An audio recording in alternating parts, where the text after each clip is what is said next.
Salut, c'est Mike, bienvenue dans cette série sur les bases de JS. Aujourd'hui, on va découvrir les fonctions. C'est parti. Fuck the hate, I don't do the fake. Everybody fake, new heartbreak every other day. Shit just ain't the same. Alors, les fonctions, c'est quelque chose de très important en JavaScript et dans tous les langages, puisque ça permet de définir des fonctionnalités ou d'en utiliser. Tu peux récupérer, tu as tout un tas de fonctions qui sont fournies de base dans JavaScript, donc que tu peux utiliser, ou tu peux récupérer des fichiers JS, des librairies, des choses comme ça, qui contiennent des fonctions que tu peux réutiliser.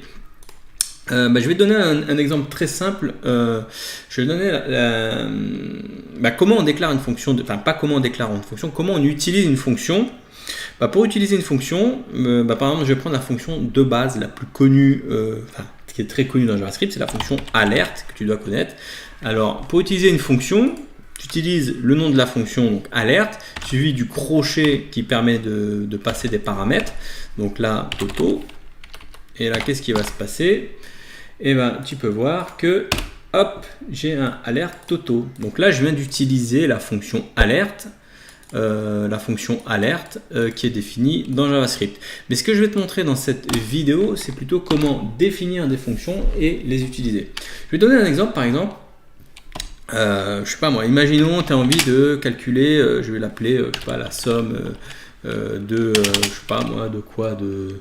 l'âge de Tony, j'ai déjà pris cet exemple là, plus âge de Sosa, par exemple. Ici, âge Tony, virgule, âge Sosa, égale, 10, 12 et 10. Voilà deux âges. Je veux définir la somme de ces deux âges. Donc pour faire une somme, en JavaScript, c'est l'opérateur plus. Pas confondre avec la concaténation, puisque là j'ai des nombres, donc j'aurai une vraie somme. Donc si je fais console.log de somme 1, je mets une flèche. Qu'est-ce qu'on a dedans? Tu vas voir que je vais avoir donc la somme, donc 10 plus 12. 10 plus 12 égale 22. Donc j'ai bien 22. Attention à ne pas confondre avec les concaténations. J'en avais peut-être pas parlé encore de ça, mais voilà. Si je fais ça, des chaînes de caractères, et que tu fais un plus, le plus sur une chaîne de caractères, ça va pas te donner 22, mais ça va te donner 10, 12. C'est considéré comme une chaîne de caractères. Donc l'opérateur mathématique ne fonctionnera pas. C'est une petite parenthèse, ça n'a rien à voir avec le tuto du jour, mais je voulais que tu fasses attention avec ça. Donc voilà la somme. Donc j'ai 22. Et imagine, tu veux encore refaire une autre somme. Tu tiens, dans mon programme, j'ai la somme de deux choses. Oui, la somme, je vais rajouter encore la somme de, de 20 plus, je sais que Tony, il aura 20 ans. Quel âge il aura dans 20? Il aura 20 plus, j'ai ma somme 2. Hop, qu'est-ce que j'ai dans somme 2? Hop. Voilà, donc là tu auras la somme de 20 plus 20, j'aurai 30 parce que tu veux, je sais pas, admettons tu as un algorithme comme ça où tu es plusieurs fois à avoir à faire des sommes, et le mieux, au lieu de coder ça comme ça, littéralement, à chaque endroit de ton code JavaScript, de refaire des sommes manuellement, tu peux définir une fonction qui va te faire ça, une bonne fois pour toutes. Donc tu vas définir une fonction qui s'appelle somme. Qu'est-ce qu'elle fait cette fonction? Le but d'une fonction, c'est de remplir une fonctionnalité. Là, c'est une fonction qui va faire une simple chose, mais tu peux faire des choses très compliquées. Mais là, pour commencer ce tuto, je vais faire une simple chose. C'est une fonction qui va faire une somme. Donc ça se définit comme ça, c'est avec le mot-clé function. Function, je suis trompé ou quoi? Un function, le nom, je vais l'appeler somme par exemple. Voilà. Cette fonction, elle a deux paramètres. On va l'appeler a, p. Et qu'est-ce qu'elle fait cette fonction? Elle fait var c égale a plus b. Donc ça, c'est une fonction. Je ne sais pas si tu peux voir, là on ne parle pas de l'âge de Tony, on ne parle pas de l'âge de Sosa, on ne parle pas de je sais pas quoi, il n'y a pas de contexte, c'est une fonction générique. Peu importe ce que tu fais, ça fera toujours juste une simple somme de A plus B. Et qu'est-ce que je vais faire? Je vais loguer, c'est par exemple, c'est une fonction qui te log juste la somme C, bon, je vais mettre C égale C. Donc cette fonction, une fois qu'elle est définie, donc la première chose à faire, donc ça, je vais le commenter pour pas nous embrouiller. Donc quoi que ça, je vais le garder, il y a besoin. Ça, je vais commenter. Donc, si tu veux utiliser cette fonction, donc là, tu as défini la fonction. Si tu veux l'utiliser, tu mets son nom, somme, virgule, on va mettre h de Tony, virgule, h de Sosa. Donc là, je fais exprès une erreur. C'est une erreur que je fais exprès pour que tu vois. Ici, qu'est-ce qui va se passer? Normalement, il n'aurait pas dû marcher. Non, mais en fait, je pensais que si tu définissais pas la fonction avant, elle fonctionnerait pas, mais visiblement, ça fonctionne. Je pensais que ça allait pas marcher. Tiens, ça me surprend. Parce que normalement, il faut définir la fonction avant. Et après, ensuite, l'utiliser. Bon, visiblement, dans ce cas-là, c'est pas... Ça fonctionne aussi. Enfin bref, c'est une petite parenthèse. Donc là, tu vois, qu'est-ce que ça fait? J'appelle une fonction somme qui fait une simple somme. Tu vois? Donc là, C égale 22. Mais après, cette fonction, ce qui est bien, c'est que tu peux la réutiliser partout dans ton programme. Si tu as besoin de faire une somme de ça plus ça, hop, pardon, je vais virer ça. Donc là, ça va fonctionner aussi. Il te fait la somme de ça plus ça. Si je veux, ce qui est bien avec une fonction, c'est que tu peux la réexécuter comme ça un bon nombre de fois. Alors là, tu vas me dire, mais pourquoi utiliser 10 plus 10? Je peux le faire en une ligne. Pourquoi créer une fonction pour avoir 10 plus 10 égale 20? C'est parce que là, la fonction, elle est unitaire, elle est simple, c'est une simple somme. Mais tu pourras avoir des choses beaucoup plus compliquées par la suite. Je vais te donner un exemple. Par exemple, là, on a fait une somme. Je pourrais recréer une autre fonction qui serait, par exemple, je sais pas, multiplier. Donc là, au lieu de multiplier A plus B, ça ferait d'ajouter A plus B, ça ferait une multiplication. Hop, donc A fois B. Donc pour faire une multiplication, je ne sais pas si on a parlé, c'est étoile. Hop, donc là, je vais appeler cette fonction. Donc la fonction multiplier, je l'appelle comment? Toujours pareil, avec les deux paramètres. Donc si je veux multiplier 10 fois 10, pardon, excusez-moi, c'est paramètre 1, 10, paramètre 2, 10. Qu'est-ce que je vais avoir normalement en sortie? Je vais avoir multiplié. Qu'est-ce que ça va me donner? Normalement, ça va me donner 100. Tu vas voir qu'ici, ça va être 100. Mais si ensuite, tu veux mettre une autre valeur, tu veux multiplier 155 par 12, hop, ta fonction, elle fonctionne très bien aussi. Donc là, tu vois que ça fait 1860. Donc ça, c'est plutôt simple.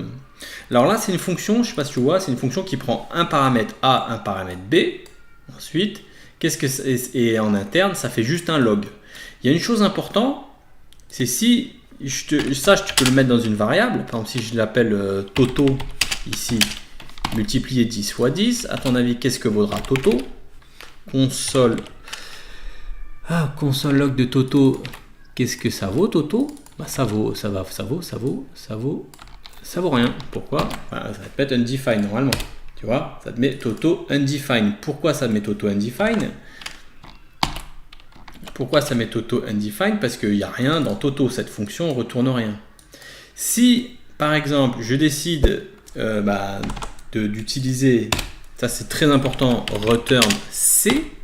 Donc ça, c'est une chose que tu dois connaître, qu'il faut connaître, c'est que ici, comme je return C, ça veut dire que la valeur qui sera retournée sera réaffectée ici à Toto. Donc là, tu peux voir que je viens de loguer Toto. Donc là, le console log, je l'ai viré, mais par contre, je log la valeur de Toto. Toto, ça fait 10 fois 10, et ça fait donc 100. Donc la valeur est affectée.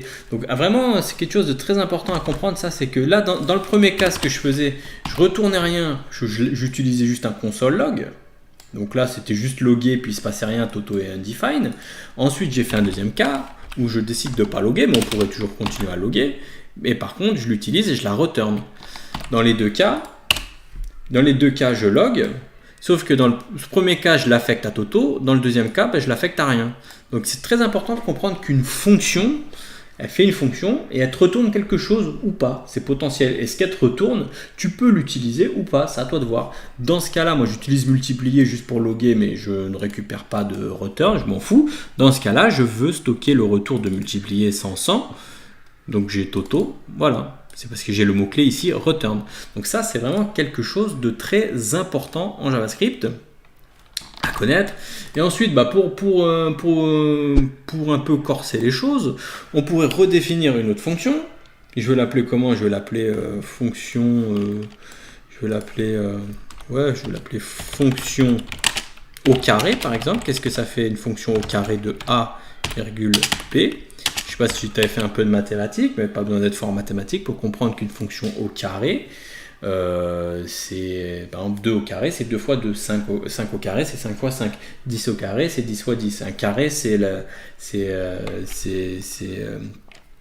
nombre multiplié par lui-même. Donc, une fonction au carré de, il n'y a pas deux paramètres, parce qu'il y a une fonction au carré, il n'y a qu'un paramètre, parce que quand tu mets 10 au carré, c'est 10 fois 10, donc il n'y a pas deux paramètres, donc il n'y a qu'un paramètre. Ce paramètre, je vais réutiliser, je peux donc réutiliser multiplier, parce qu'un carré, c'est une multiplication. Donc je multiplie A par A, et je le mets par exemple je vais le mettre dans C. Comme je t'avais dit, ça retourne le résultat comme Toto, mais je vais le mettre dans le C. Et là, ce que je peux faire encore, c'est de le retourner. Je fais un return C. Et donc du coup maintenant, ce qui est génial, c'est que je peux utiliser, donc je vais virer ça, je vais utiliser la fonction au carré. Si j'utilise la fonction au carré de 15, qu'est-ce que ça donne le carré de, je vais l'appeler quart, voilà. Qu'est-ce que ça donne le carré de 15? Et ça devrait fonctionner, car ça fait bien ça. Le carré de 15, ça fait 225.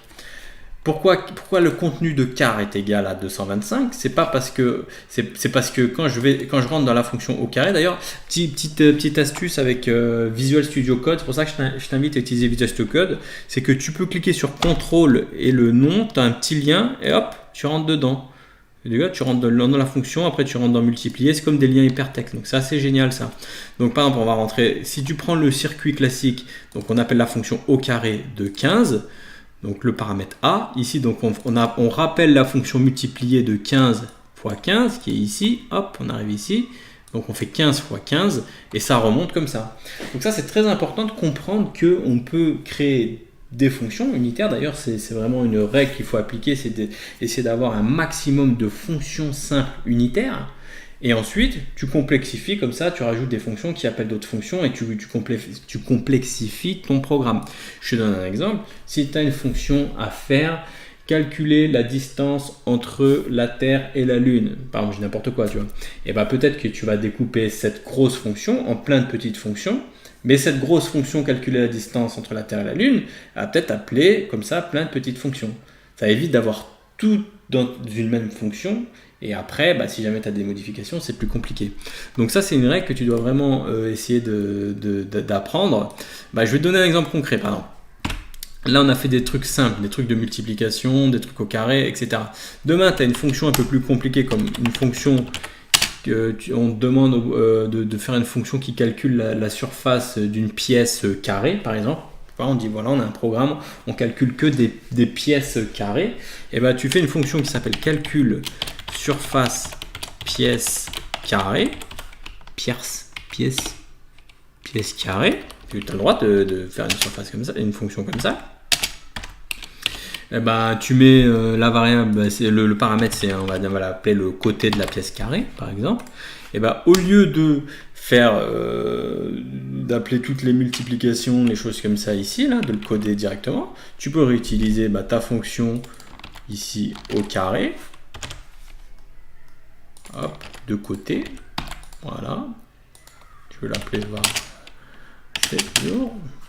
je le return C. Voilà. D'ailleurs ça, je te le fais pour que tu comprennes, je crée une variable intermédiaire ici qui s'appelle C, mais en vrai tu pourrais très bien faire ça directement, c'est-à-dire hop, tu pourrais très bien faire ça, faire un return comme ça. Mais c'est pour éviter de t'embrouiller, je préfère créer une variable intermédiaire. Mais bon, je vais le laisser comme ça, tiens, pour que tu découvres un peu aussi cette syntaxe. Et donc, si je te dis que, hop, ça je vais le commenter, que je vais appeler ma fonction qui calcule la surface d'une pièce carrée, j'ai une pièce qui fait 50 mètres de longueur, une pièce carrée, forcément ça marche avec une pièce carrée. Var surface, ma surface, voilà, si je fais un console log de ma surface, hop, voilà, j'ai 2500 mètres carrés. Donc tu vois, là j'ai fait des fonctions très génériques qui peuvent être réutilisées dans d'autres cas, puis j'ai fait des fonctions très spécifiques comme calcul surface d'une pièce carrée. Ça c'est quelque chose de spécifique, tu ne veux pas réutiliser calcul surface d'une pièce carrée pour calculer je sais pas, autre chose.